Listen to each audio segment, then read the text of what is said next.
रामदेव की दिव्य योग फार्मेसी को बड़ा झटका लगा है और सुप्रीम कोर्ट के बाद पे अब राज्य सरकार की ओर से भी एक्शन लिया गया। दिव्य योग फार्मेसी और पतंजलि के 14 प्रोडक्ट्स को भी बैन किया गया है। दवाओं के भ्रामक विज्ञापन से जुड़ा हुआ ये मामला है, जिसमें ड्रग्स कंट्रोलर विभाग ने हलफनामा दाखिल किया और सुप्रीम कोर्ट में हलफनामा दाखिल किया गया था। इससे पहले सुप्रीम कोर्ट की तरफ से फटकार लगाई गई थी और साथ ही माफीनामा विज्ञापन के जरिए देने की बात कही गई थी। और अब राज्य सरकार की तरफ से भी एक बड़ा झटका लगा है पतंजलि को और 14 प्रोडक्ट ऐसे जिन्हें बैन कर दिया गया।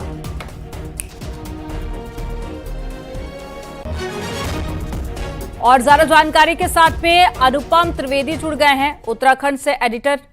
अनुपम जी, एक बड़ा झटका इसे पतंजलि के लिए कह सकते हैं। इससे पहले सुप्रीम कोर्ट की तरफ से कई बार फटकार लगाई गई, माफीनामा विज्ञापन के जरिए देने की बात कही गई और अब राज्य सरकार की तरफ से 14 प्रोडक्ट को बैन कर दिया गया है।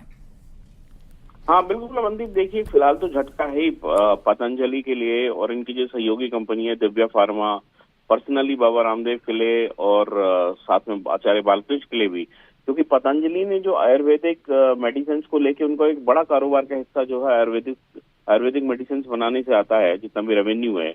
और उत्तराखंड सरकार ने फिलहाल जो यहाँ का आयुष विभाग है उसने 14 जो ऐसी दवाइयां पतंजलि बना रहा था, जिसमें स्वसरी गोल्ड, स्वसरी वटी और इस तरीके की कुछ दवाइयों के नाम है। इवन बीपी ग्रेट, मधु ग्रेट, यानी कि बीपी, लीवर से रिलेटेड, कोलेस्ट्रोल और सांसों से रिलेटेड, लंग्स से रिलेटेड, ऐसी कई दवाइयां जो है पतंजलि बना रहा था। फिलहाल इनके ड्रग लाइसेंस को सस्पेंड कर दिया है और ये फिलहाल एक बड़ा झटका। और इसके बारे में बीते शनिवार को सुप्रीम कोर्ट में अपना हलफनामा भी दायर कर दिया है। यहाँ मैं दर्शकों को बताता चलूं कि ये मामला है इंडियन मेडिकल एसोसिएशन, जो एलोपैथिक दवाई बनाने का के डॉक्टर्स का संगठन है, उन्होंने सुप्रीम कोर्ट में याचिका दायर करी थी पिछले साल, जिसमें चैलेंज किया था पतंजलि को कि वो उसके विज्ञापन भ्रामक हैं। और ये मामला बढ़ते बढ़ते पिछले इसी महीने की जो 23 तारीख है उसको जब सुप्रीम कोर्ट में सुनवाई हुई थी, उसमें उत्तराखंड सरकार से भी जवाब तलब किया गया कि कैसे इनके ड्रग लाइसेंस अभी तक चल रहे हैं। उसके बाद ये कार्रवाई हुई है मनदीप, और ये बड़ी कार्रवाई है फिलहाल। जी अनुपम जी, कौन कौन से 14 प्रोडक्ट हैं, इसके बारे में क्या जानकारी मिल पाई है जिन्हें बैन किया गया है राज्य सरकार की तरफ से, और क्या वो पूरे इंडिया में अब बैन रहेंगे? बिल्कुल, देखिए मनदीप, फिलहाल जो उत्तराखंड का जो आयुष विभाग है, जो ड्रग कंट्रोलर जो यहाँ से ड्रग लाइसेंस वगैरह देते हैं, उन्होंने 14 दवाइयों को इनकी फिलहाल बैन किया हुआ है। जिसमें मैं नाम अगर बताऊं, एक मिनट लूंगा, पतंजलि दृष्टि आई ड्रॉप और लीवोग्रेट, लीवामृत एडवांस, स्वसरी वटी और मधुवटी, इस तरीके की अलग अलग दवाइयां थी। जैसे मैंने बताया बीपी की, लीवर से जुड़ी हुई, जिसमें दावा किया जाता था ये सब खा के चीजें ठीक होती हैं। इसी को भ्रामक विज्ञापनों की श्रेणी में लिखा गया है। अपने ऑर्डर में साफ मेंशन भी किया है आयुष ने। और ये अब चूंकि अब यहाँ से अब बैन कर दी है ड्रग डिपार्टमेंट ने, तो कम से कम उत्तराखंड में तो फिलहाल इनकी सेल परचेज अब नहीं हो पाएगी, क्योंकि ये बनेंगी भी नहीं आगे को इसके आदेश के तहत। और देश भर में भी संभवतः अब इसकी बिक्री इतनी आसानी से नहीं होगी। जो पुराने स्टॉक है उसके बारे में अलग अलग राज्य सरकार, मुझे लगता है कि इसमें फैसला लेंगी कि कैसे इसको बैन किया जाए। और फिलहाल ये जो खबर है ये एक बड़ा झटका है पतंजलि और बाबा रामदेव के लिए। और इनमें से ज्यादातर दवाइयां वही हैं जिनकी शिकायत लगातार लोगों द्वारा की जा रही थी, खास करके आई ड्रॉप की बात कर ली जाए तो ऐसे में 14 दवाइयां जिन्हें बैन कर दिया गया है राज्य सरकार की तरफ से। जानकारी साझा करने के लिए बहुत शुक्रिया आपका।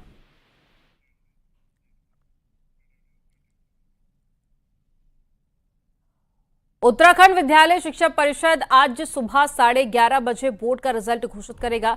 इसके लिए बोर्ड ने सभी तैयारियां पूरी कर ली हैं और इस बार इन परीक्षाओं में 10वीं में 1,12,000 से अधिक छात्र और साथ ही 12वीं में 92,000 से अधिक परीक्षार्थी सम्मिलित हुए थे, जिनका आज रिजल्ट आना है।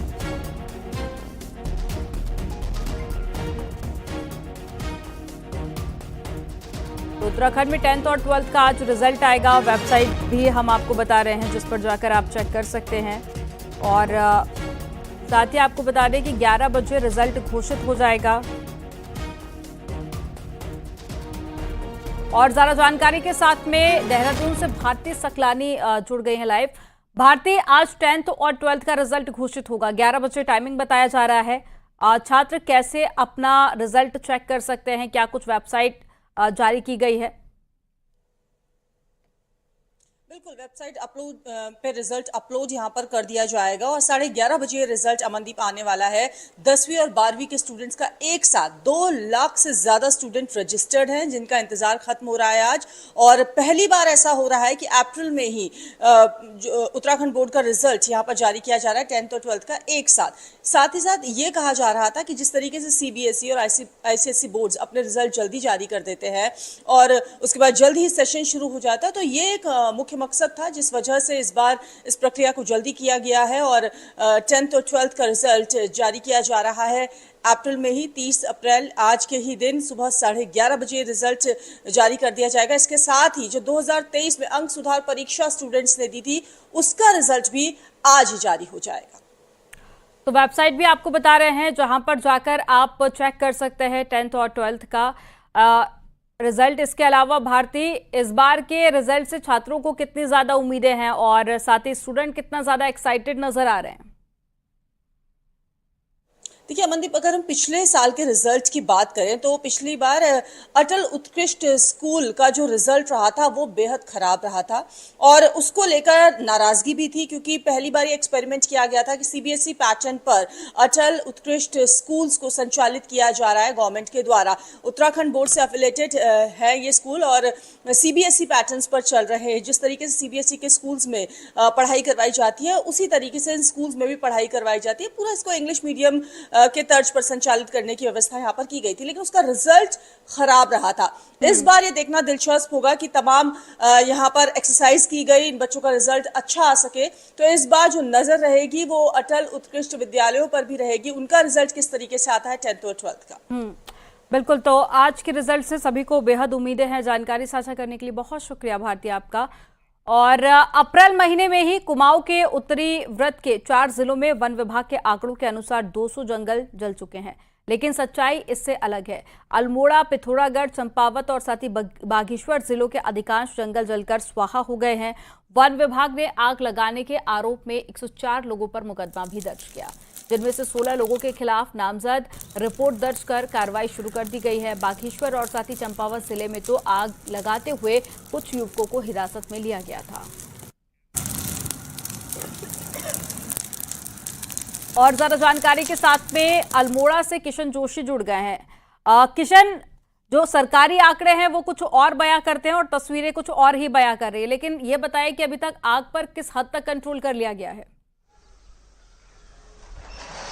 अमनदीप, मैं आपको बताऊं कि वन विभाग के लिए खुशी की खबर आज ये है कि कल रात हल्की बारिश जो है कुमाऊं क्षेत्र के पहाड़ी जिलों में हुई है। इससे जो है जो आग धधक रही थी थोड़ा कमी आने की आशंका जताई जा रही, क्योंकि बारिश से थोड़ा नमी होगी तो जो आग बहुत तेजी से फैल रही थी वो थोड़ा कंट्रोल किया जा सकता है, क्योंकि वन विभाग के बस का तो था नहीं। अब इंद्रदेव पर ही वो भरोसे में थे और इंद्रदेव ने थोड़ी कृपा बरसा दी है, जिससे जो है आग पर हल्का काबू पाया गया है। लेकिन वन विभाग के डाटा की बात करें तो उन्होंने सिर्फ 200 ही जंगल क्षेत्र जो है आग के 200 जगहों पर जो है आग लगने की सूचना दी है, जबकि आप किसी भी इलाके में निकले तो कोई भी जंगल ऐसा नहीं है जहां पर आग लगी हुई नहीं है। अधिकांश जंगल जल चुके हैं और अधिकांश पेड़ जलकर जो है गिर गए हैं और जल गए हैं, जबकि इनके डाटा बताते हैं कि यहाँ पर पेड़ ही नहीं जले हैं। इसके साथ ही जो है इनके अधिकांश कर्मचारियों की कमी है और जो आग बुझाने के लिए जो भी मौके पर जाते हैं कुछ ही स्थानों पर आग पर काबू पाया जा सकता है और आंकड़ों को ये बचाने की कोशिश करते हैं कि जिससे कम से कम जो है जंगलों के जलने की सूचना दी जाए। दूसरा जो है जो ग्रामीण पहले से सहयोग करते थे आग बुझाने के लिए, उन्होंने बिल्कुल वन विभाग से सहयोग करना बंद कर दिया, क्योंकि वनों के जो अधिकार ग्रामीणों को मिलते थे, उन्हें हक हकूक की लकड़ी मिलती थी, जंगलों से घास लाने की परमिशन होती थी, वो जब जो है चेंज किया गया उससे जो है ग्रामीणों के वन विभाग के प्रति उदासीनता के कारण मुख्य रूप से आग लगना भी एक कारण बताया जा रहा है। मनदीप, तो कह सकते हैं कि आने वाले दिनों में काफी हद तक कंट्रोल हो जाएगा आग लगने पर। जानकारी साझा करने के लिए बहुत शुक्रिया आपका किशन। और नैनीताल के मनोरा रेंज में आग का कहर जारी है। सोमवार को देवीधुरा गांव के पास में जंगल में भीषण आग लग गई, जिसके बाद में वन विभाग की टीम मौके पर पहुंची और ग्रामीणों की मदद से बमुश्किल आग पर कंट्रोल किया गया। वहीं निवर्तमान सांसद अजय भट्ट भी आग का जायजा लेने के लिए भवाली रेंज के महेश खान पहुंचे। वहीं अजय भट्ट ने पर्यटकों से अपील की कि वो बिना डरे नैनीताल घूमने आए। चाहता हूं कि ऐसा मैसेज जा रहा है कि जैसे नैनीताल में आग लग गई हो, पर्यटक स्थान में आग लगी हो, जाना नहीं है, बिल्कुल सुरक्षित है, आप आ सकते हैं। ये बनाग्नि है, ये जंगलों के बीच में है। यहाँ कहीं पर भी नीचे शहरों में या जो पर्यटक स्थल हैं वहाँ पर कोई ऐसी दुर्घटना नहीं हुई है।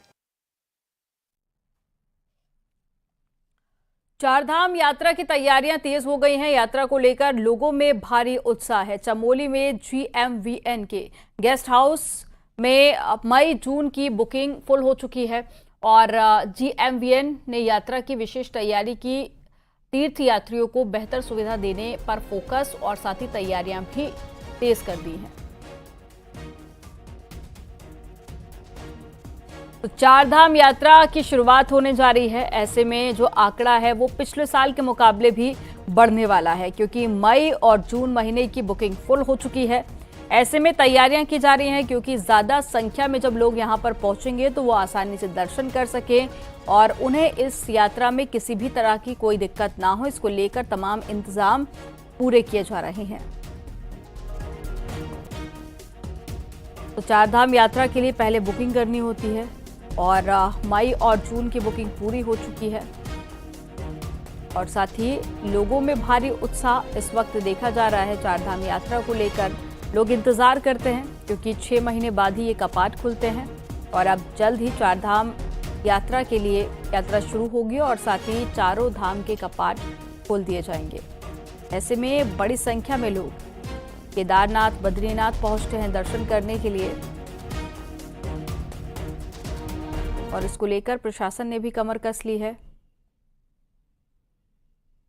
गेस्ट हाउस भी फुल हो चुके हैं और इसके अलावा सभी तैयारियां की जा रही हैं ताकि यात्रियों को कोई परेशानी ना हो।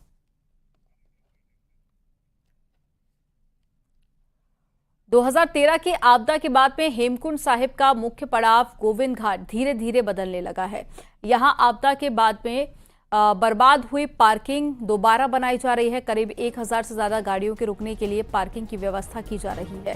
साथ ही बद्रीनाथ राष्ट्रीय राजमार्ग के नीचे से जो दीवारें टूट गई थी उनको भी ठीक करने का काम किया जा रहा है।